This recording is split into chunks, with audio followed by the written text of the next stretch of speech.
Welcome to the Association of Applied and Therapeutic Humor podcast, Laughbox. We have multiple hosts and multiple guests and multiple ways to think out of the box using humor. Laughbox is a production of the Association for Applied and Therapeutic Humor. Visit us online at www.aath.org. Follow us on social media, Facebook, Twitter, Instagram, or LinkedIn. Music by Gary Rubio. For more information, www.garyrubiomusic.com. Welcome to episode 91 with Jim Bob Williams, KDB, and our guest, Michael Kerr, the Workplace Energizer. Welcome to Laughbox. It's the podcast of the Association for Applied and Therapeutic Humor, AATH.org.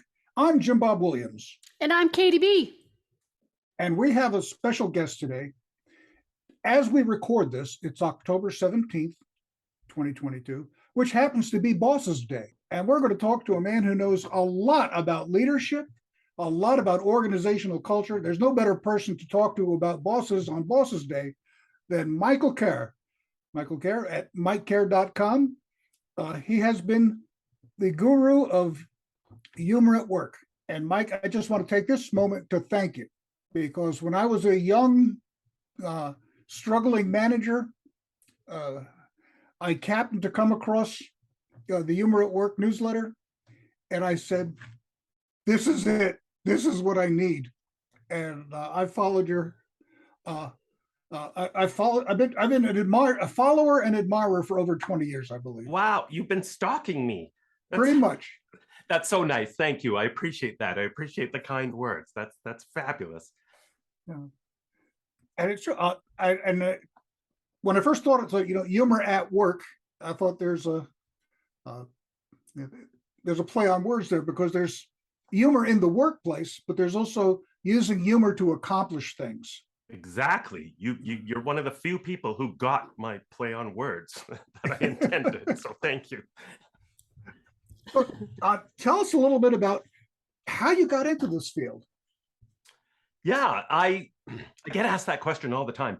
And really, it goes back to my days working as a manager in an organization that became, and I think a lot of people can relate to this, became a soul-sucking, fun-sucking workplace that was just sucking the life out of me. And I realized I had to do something else with my life. So I took a leave of absence to try and ponder what I was going to do with my life. I did a lot of speaking and training in my job as a communications manager. So I knew I wanted to do something related to that. I knew I loved doing it. I knew I was good at it. So I really wanted to do something around that, speaking to people, speaking to humans, my fellow humans. And then because of our dysfunctional soul-sucking culture, I got interested in speaking about workplaces, and particularly the humor aspect. I actually went to a humor conference, and one of your humor conferences early on in that time when I was contemplating what to do. And that was kind of a light bulb moment for me, because I was known as a manager for using a lot of humor as a manager in my job, for using humor to motivate people, to de-stress in the workplace, to help my team be more creative. But also, I was also known sometimes for my subversive use of humor. My sort of, this predates Jon Stewart, but I suppose I sort of had a Jon Stewart quality to my humor, where I would be the kind of court jester, pointing out some awkward truths in the workplace through humor. So that's what actually got me interested in looking at humor from a more serious perspective, from a more academic point of view, thinking to myself, there's more to this humor stuff than meets the eye. It's not just this superficial window dressing kind of thing. And what really prompted that was seeing people lose their sense of humor in this organization because of how bad it was, right?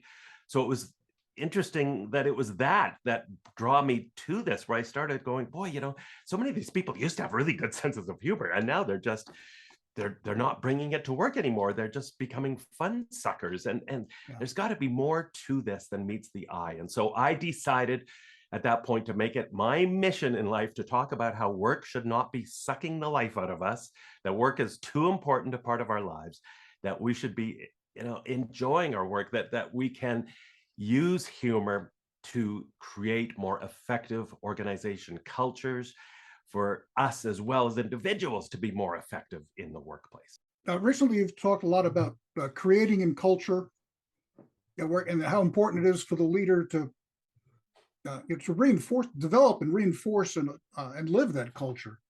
Yeah, it evolved fairly early on. I started speaking about the role of humor in business and humor in workplaces early on, but then at some point I realized, really what I'm talking about here is workplace culture. How people interact with one another, the unique set of rituals, values, behaviors, traditions, attitudes that make up a workplace, the DNA, the soul of a workplace, right? The personality of a workplace, how it feels, how it smells. That's really what I was talking about. And so I came to the realization early on that, when I'm talking about this humor stuff, I'm talking about it, yes, to create a more positive, resilient, successful, productive workplace culture. But at the same time, I think there's a rubber chicken and egg relationship here, because humor helps create a better workplace culture, I think, but it also, and maybe even more importantly, reflects a positive workplace culture. In other words, if leaders are doing those things, if all of us in a workplace are doing those things we need to do to make people want to show up on a Monday morning, where people feel valued and respected and appreciated, and there's high levels of trust, and there's open and honest communication, and all those good ingredients that we know goes into making a rocking, great, inspiring culture, then humor, I think, is a natural byproduct of that. It's easy for people to keep a good sense of humor when you work in a great, awesome workplace culture, and humor will just naturally flow out of an environment like that. Wow, this is fabulous. Can you give us examples of organizations that you've been able to impact with this work? Yeah, I work across a whole range of different organizations, associations, government departments even.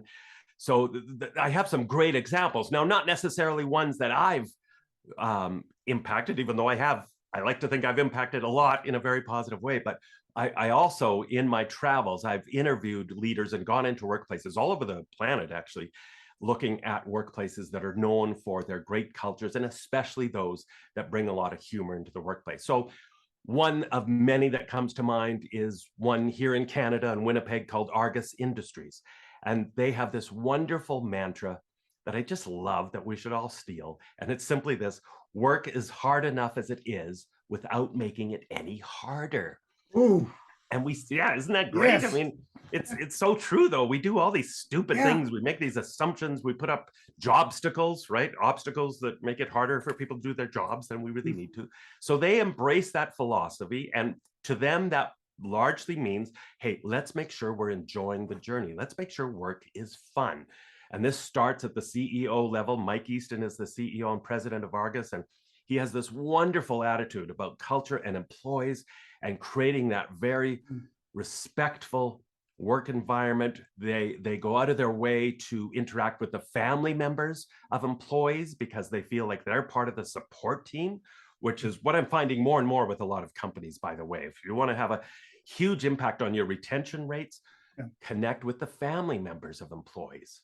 That's so powerful. So Argus Industries, huge believer in fun in the workplace. So they do all sorts of fun games. They do these games they call the X Games, where they have the folks who work in the factories, so the more blue collar folks, create contests against the white collar folks who work in the front office, and they have to compete in different job skill related stuff, with partly the purpose of being to just bond and break down those silos that happen in the workplace, but also to just kind of send the message that, hey, you think our job is really easy? Okay, we've got some skill testing for you, right? Yeah. They do all sorts of theme days. So for example, one of them, just dirt simple, they do monochromatic day once a year, where everyone just has to wear shades of black and white to work.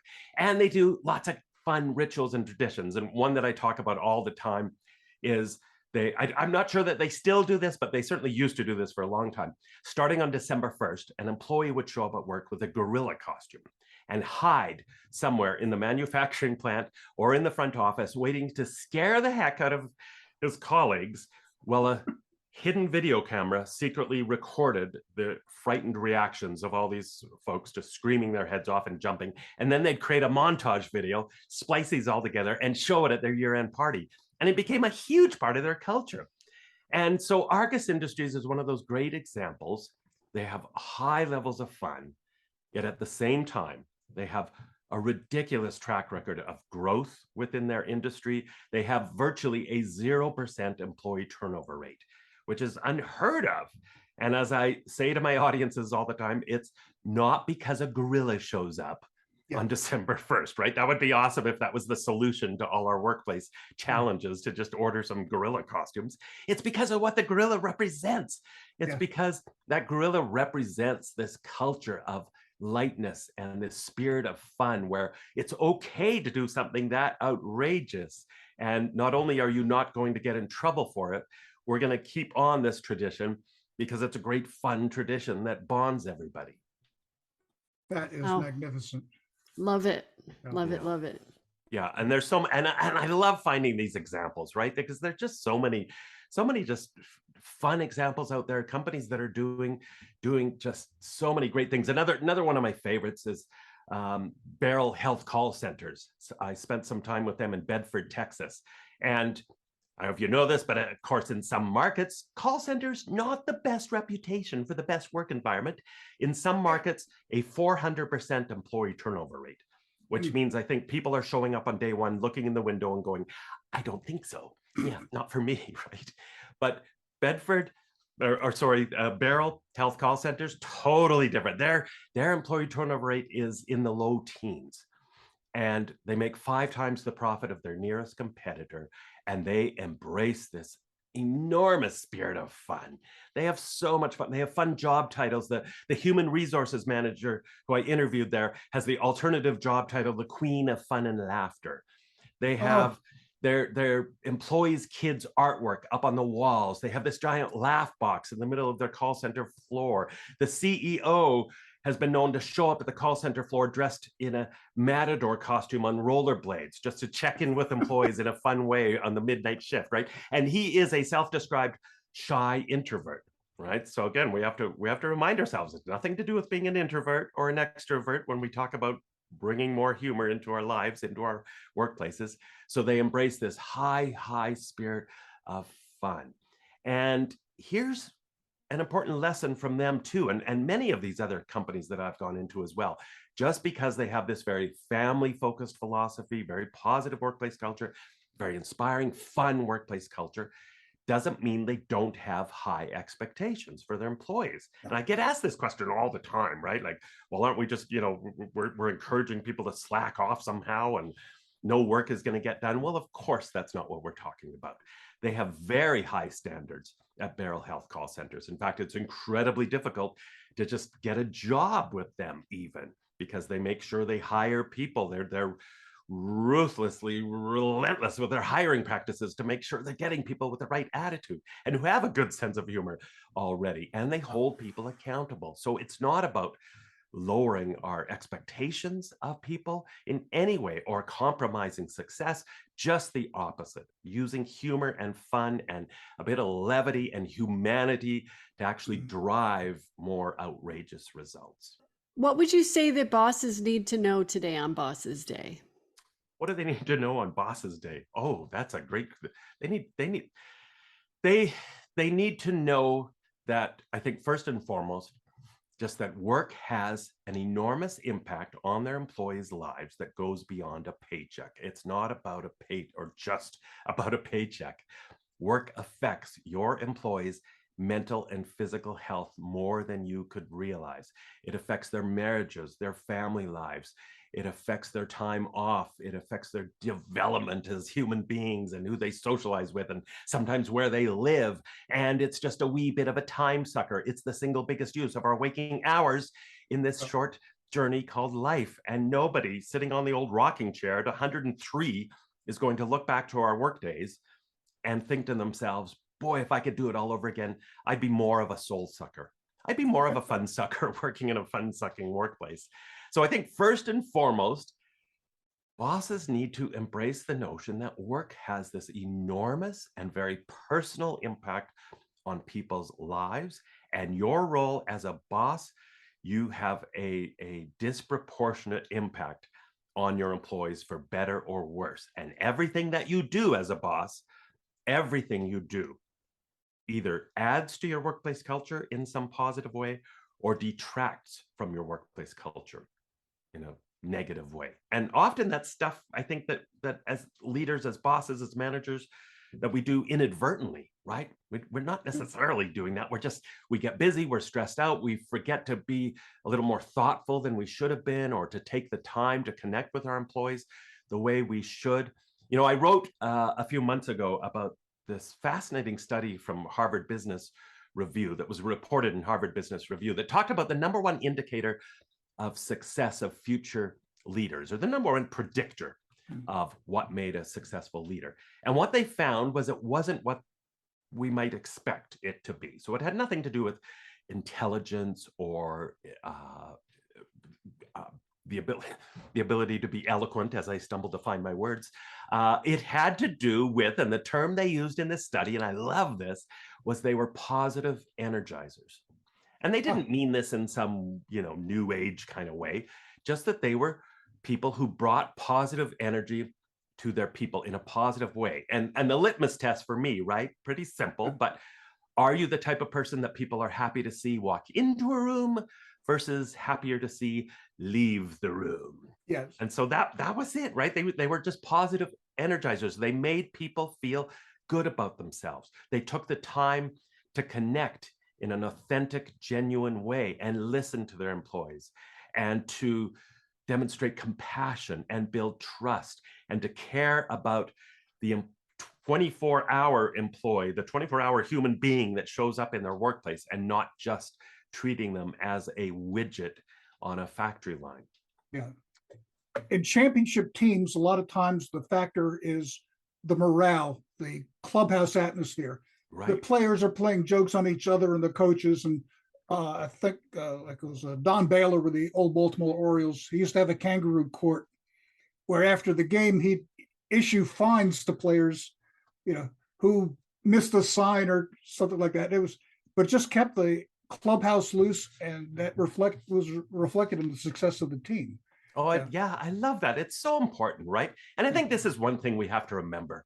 And sometimes it's hard to get this message out there, right? But there's a difference between being somber at work, right? We have to be so careful that we're not creating this somber, heavy, oppressive work environment that we know does so much damage, where people don't feel like they can bring their authentic selves to work and just be human and screw up from time to time the way we all do, and don't have to be perfect every second of the day. There's a difference between being somber versus being serious about our work. Of course, we're not suggesting you take your work lightly or the concerns of your clients or customers lightly.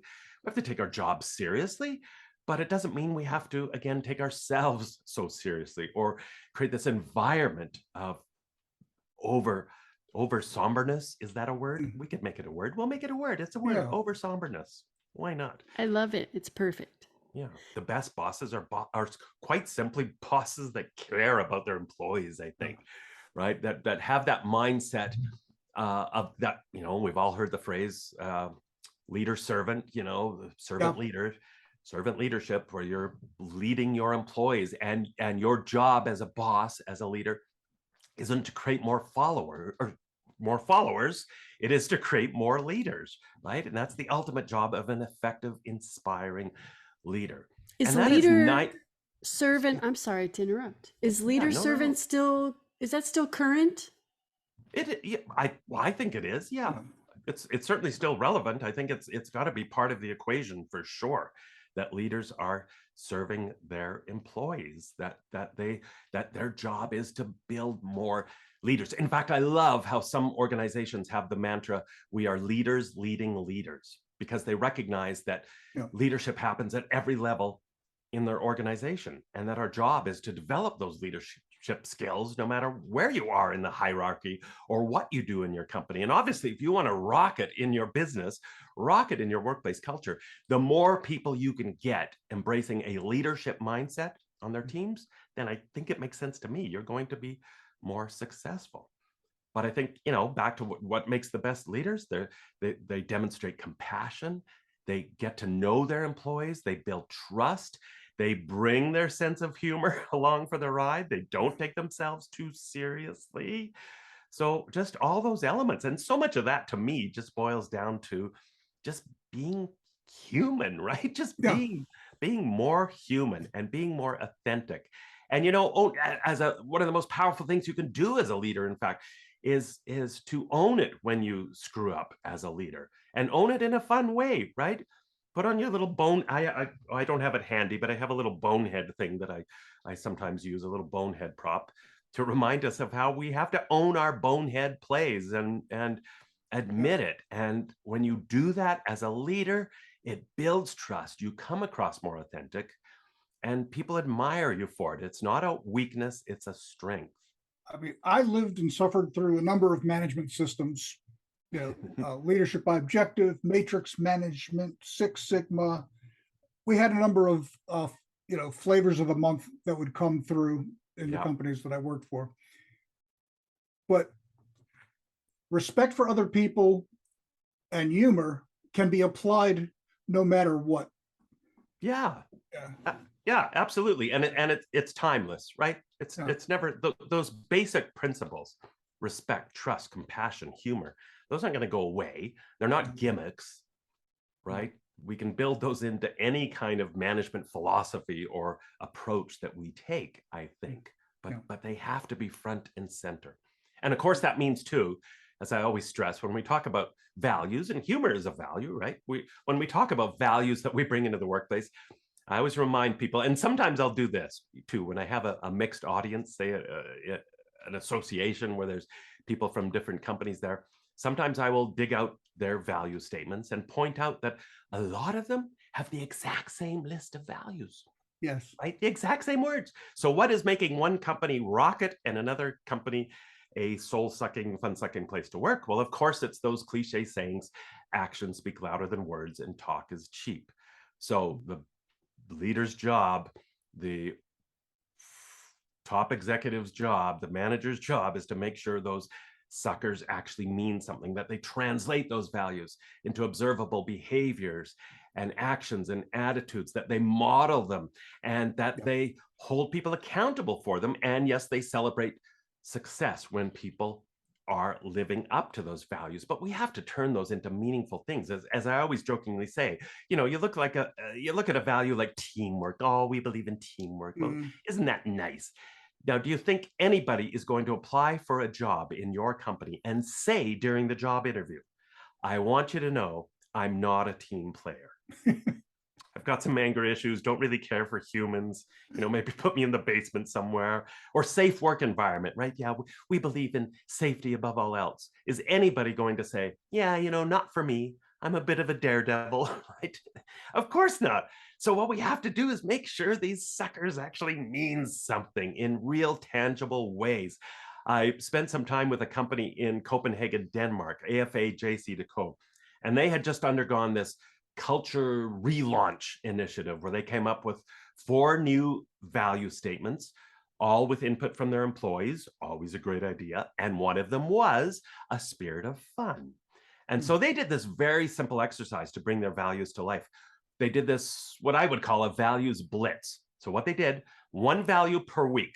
Let's tackle 1 value per week, and everybody live this value for 1 week in an outrageously loud way. So just go crazy, like put the needle way over on extreme, on 11 out of 10 to show what's possible. Maybe we won't keep it there.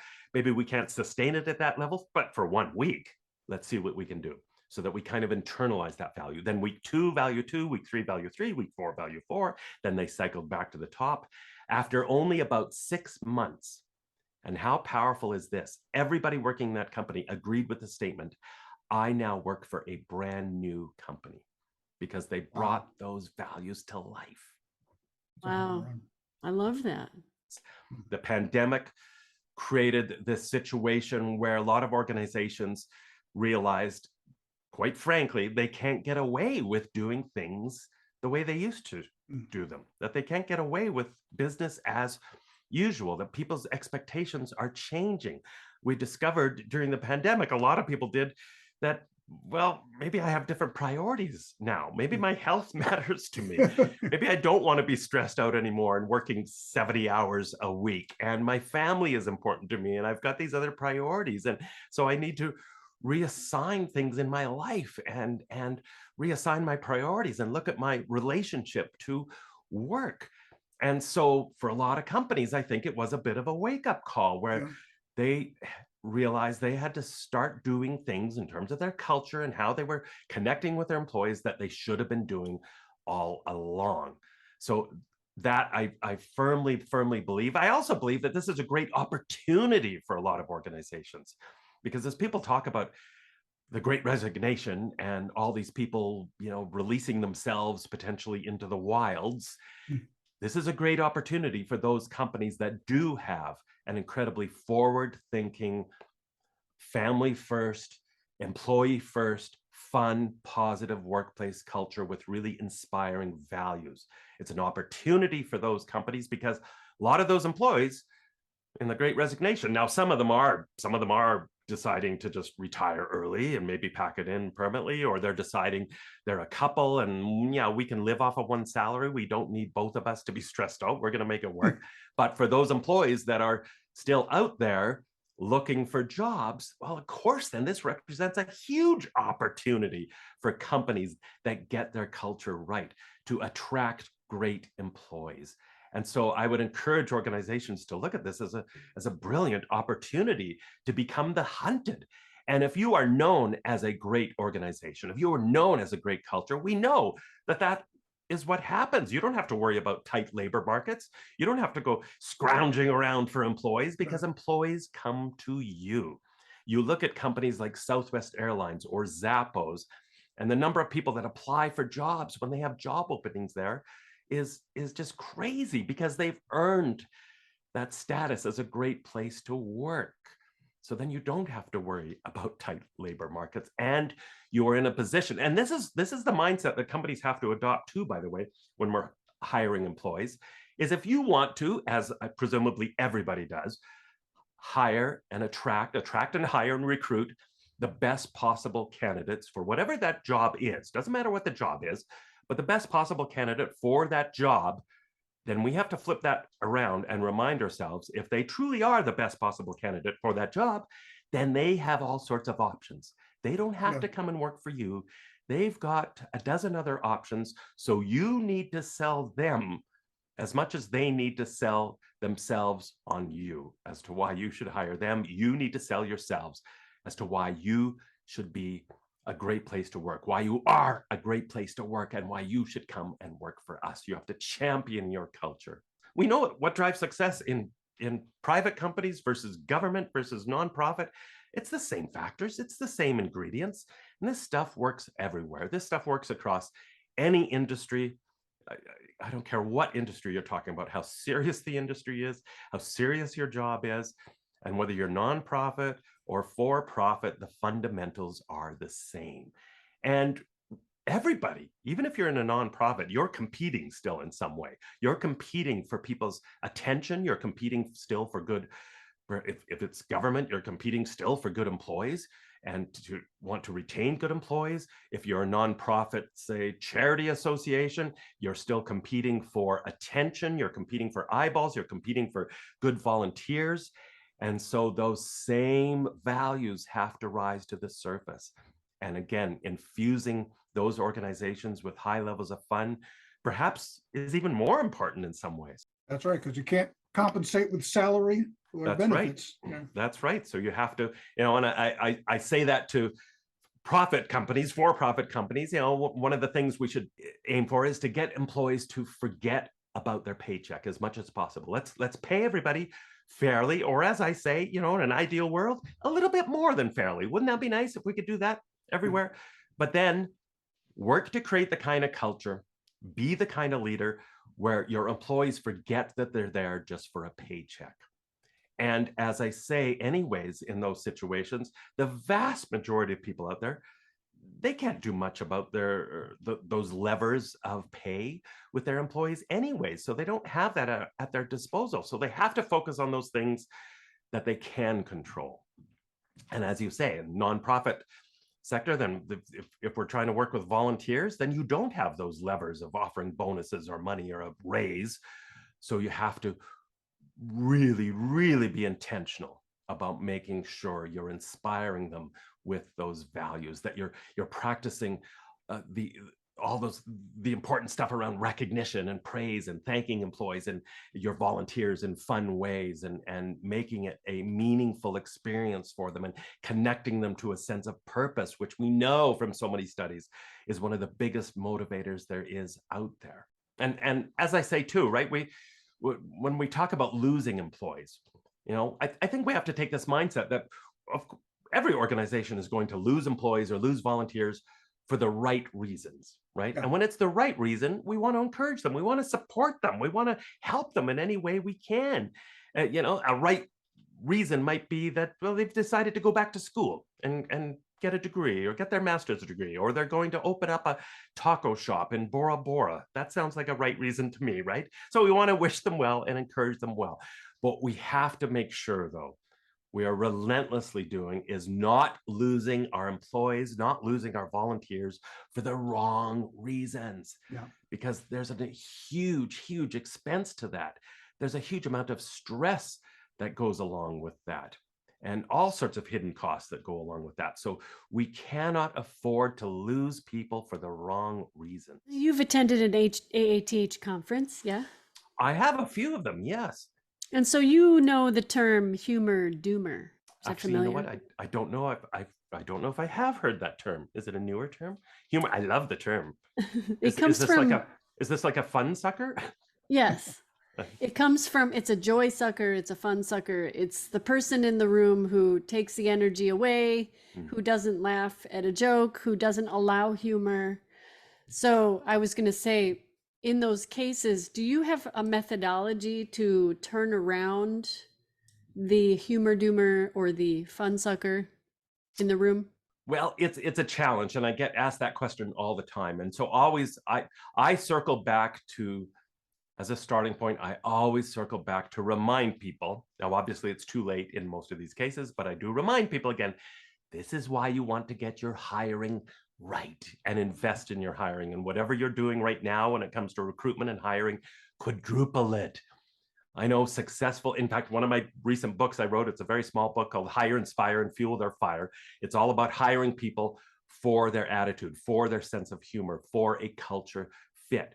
And so many organizations are relentlessly investing in their hiring practice because they realize that's 90% of the battle is get people on board already who have the right attitude, who have a good sense of humor, who aren't going to be a fun sucker because they're incredibly difficult to deal with. In fact, when I was talking to the manager at Beryl Health Call Center, she was saying to me, frankly, Mike, it's a pain in the butt to get a job with us, because you know what's a bigger pain in the butt? Getting rid of a pain in the butt. So getting your hiring and training and onboarding and coaching and all that stuff right matters so much, so that you don't have to worry about those fun suckers to begin with. Well, one of the things I do find myself saying to a lot of my clients who lay out these scenarios, and it makes me so sad that they do this, because they'll say, we had these fun initiatives we're going to do, but we don't do them anymore because we have this small little group of fun suckers that don't enjoy it. And so my response is, well, why are you letting them win? Why are you letting, you just said, it's a small group. Don't worry about it. At some point, you have to ignore the fun suckers and go ahead and still do these things that you want to do to build some positive energy in your workplace. I think in a positive workplace environment, we have to, for sure, invite everybody to play. We have to invite everybody to be included, and make sure everyone does feel included in our social events, in our fun events, and any fun exercises we do, so that they have that sense of belonging and they know they are 100% welcome to participate. But at the same time, realistically, we can't force people to have fun. That reminds me of what was the old quote about, the beatings will stop once morale. Morale. Yeah. Yeah. In fact, there's a meetings will not stop until morale improves. Until yes. morale improves. I referenced this study in my book, The Humor Advantage, that I think is very fascinating, where they studied German shepherds in Hungary, and they studied the difference between police German shepherds that were police dogs, versus border crossing dogs that worked in Hungary, and how they played with their dogs. And this is fascinating to me, and I'm pretty sure it applies to us humans and our employees. They found that when the Hungarian border crossing dogs played, their cortisol levels dropped, their stress hormones dropped. But when the police dogs played, their stress hormones actually went up, which is kind of bizarre. And the reason was, they found, is they have different styles of training between those dogs. So the police German shepherds were more, and I'm not sure how this works. It seems kind of goofy with a dog, but they were more or less forced to play. They were required to play, whereas the Hungarian German shepherds were invited to play, and their stress hormones dropped. And I love that, right? It's just, it's so goofy, but I think that probably applies to us humans as well. So at some point, you know what, we just have to get on with life and ignore the fun suckers. I think too, we do have to coach those fun suckers and talk to them about if their attitude is having a negative impact on the environment. We cannot let that persist, because we know the damage of that. We know that people ultimately quit their jobs sometimes because of working with a jerky coworker. We know that people miss out on that. There's all sorts of impacts, right? They're huge hidden costs that we sometimes don't realize are there. So we cannot tolerate that. So we do need to hold them accountable and coach them and talk to them about their attitude and the impact it is potentially happening. Sometimes it could be that they just don't feel involved. Sometimes it's just the fact that they're an introvert, right? And they're not comfortable doing some of these things that we've laid out for them on the humor buffet.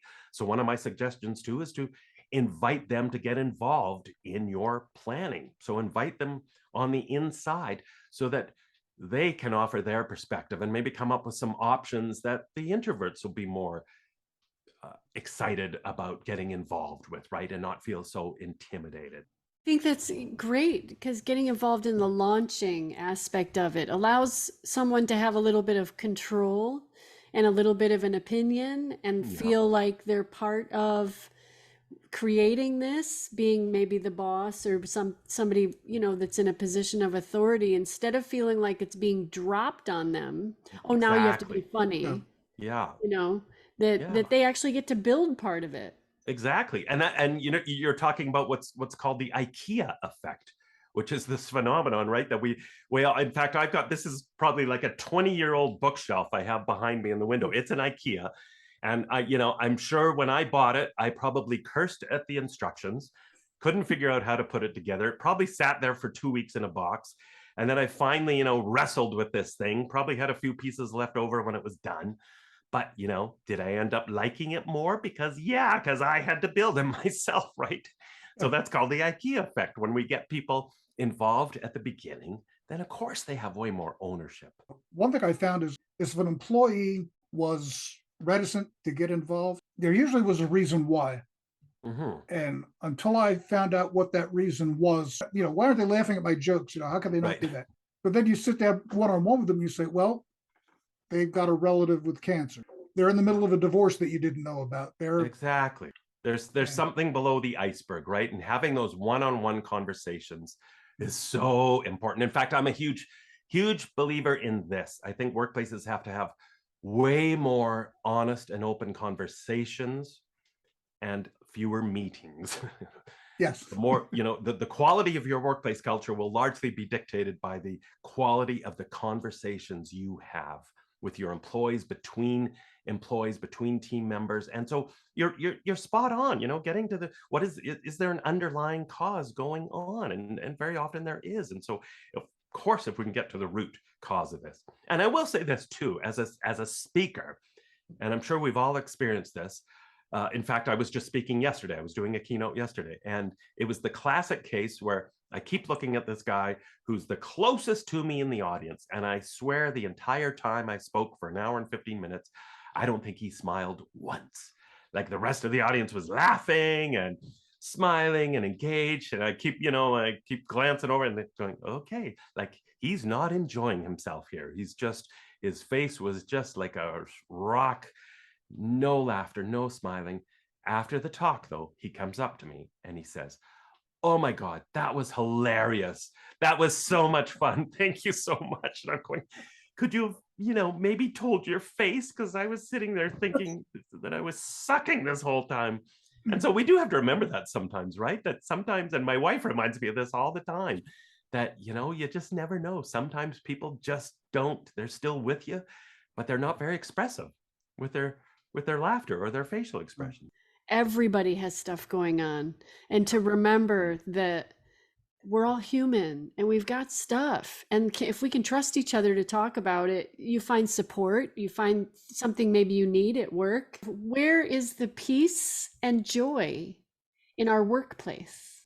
One of the most powerful motivational influences there is having a sense of meaning in our jobs, a sense of purpose in our jobs. I think as leaders, that's part of our job, is to connect people to a greater sense of purpose in their work. And as employees, if we can, and sometimes this just comes down to mindset stuff, right?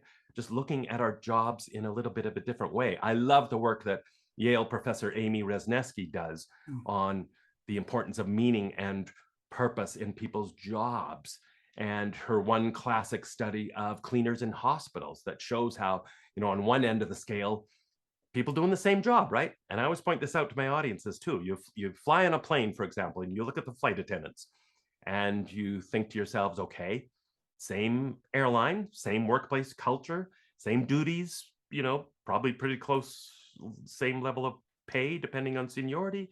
And yet flight attendant A, wonderful. Flight attendant B, not so much, right? And so much of that starts with our individual mindset. So her study back to the hospitals found, one end of the scale where the cleaning staff were, not terribly engaged. And when asked about their jobs, they would respond with things like, it's very boring. Anybody could do this job. And then they'd rattle off their job description, blah, blah, blah.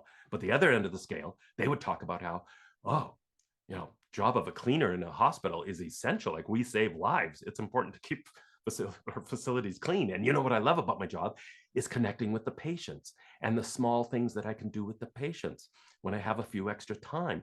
All right. So same job, same culture, but just a different mindset about how they connect to a sense of purpose. But as leaders, we have to help people, I think, make that connection. And so certainly that's part of the answer. I think a big part of the puzzle for peace and more joy in our workplaces, knowing that your work fundamentally matters. No matter where you are in the organization, no matter what you do, your piece of the puzzle matters to our success. And we have to celebrate that.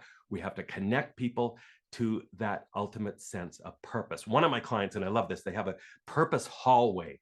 And down one side of the hallway, they celebrate all the different reasons why the individual employees come to work and how they find purpose in their job. And sometimes it's not necessarily always altruistic stuff. I mean, sometimes people put up things about how they're excited about saving up money to put their kids through school, or they're going to buy a boat in 3 years, right? So it's everything. It's across the board. But then on the other side of the wall, hallway, the purpose hallway, they have all of these newspaper clippings, awards, testimonials from the downstream impact their work has on their clients to celebrate that sense of purpose.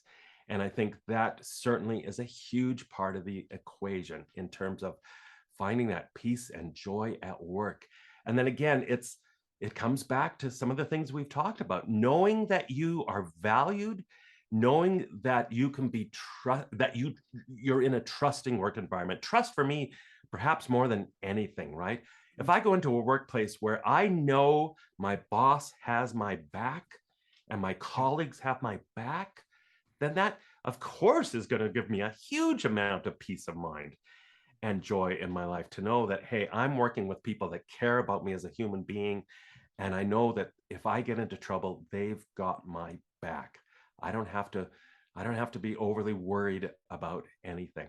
And then circling this back to humor and fun, I think it's just, again, looking for those ways that we can infuse humor on a regular basis into our workplace. So I talk a lot about the importance of just micro moments of fun, where, because a lot of people say to me, well, we're so busy, we don't have time to add more stuff to our workday. Well, it's not always about that, right? If you can do simple little things, like you're walking down the hallway, just pass an imaginary energy ball to people as you're walking down the hallway, right? That doesn't take any extra time or effort. One of my clients, they do third person Thursdays. I love this. So every Thursday, everybody refers to themselves by their first name, right? So it's so stupid, right? So if I worked there, I'd be saying things like, hey, yeah, Mike's looking forward to the meeting later on. Hey, Mike has an idea. It's just so stupid. But does that take any extra time or effort or money? No. So simple little things like that you can weave into the fabric of your day. When you go into a meeting, calling shotgun to get the best seat at the meeting table, or playing a quick round of rock, paper, scissors to decide who has to take the meeting notes, right? So these little micro moments of fun that we can infuse throughout the workplace, really important.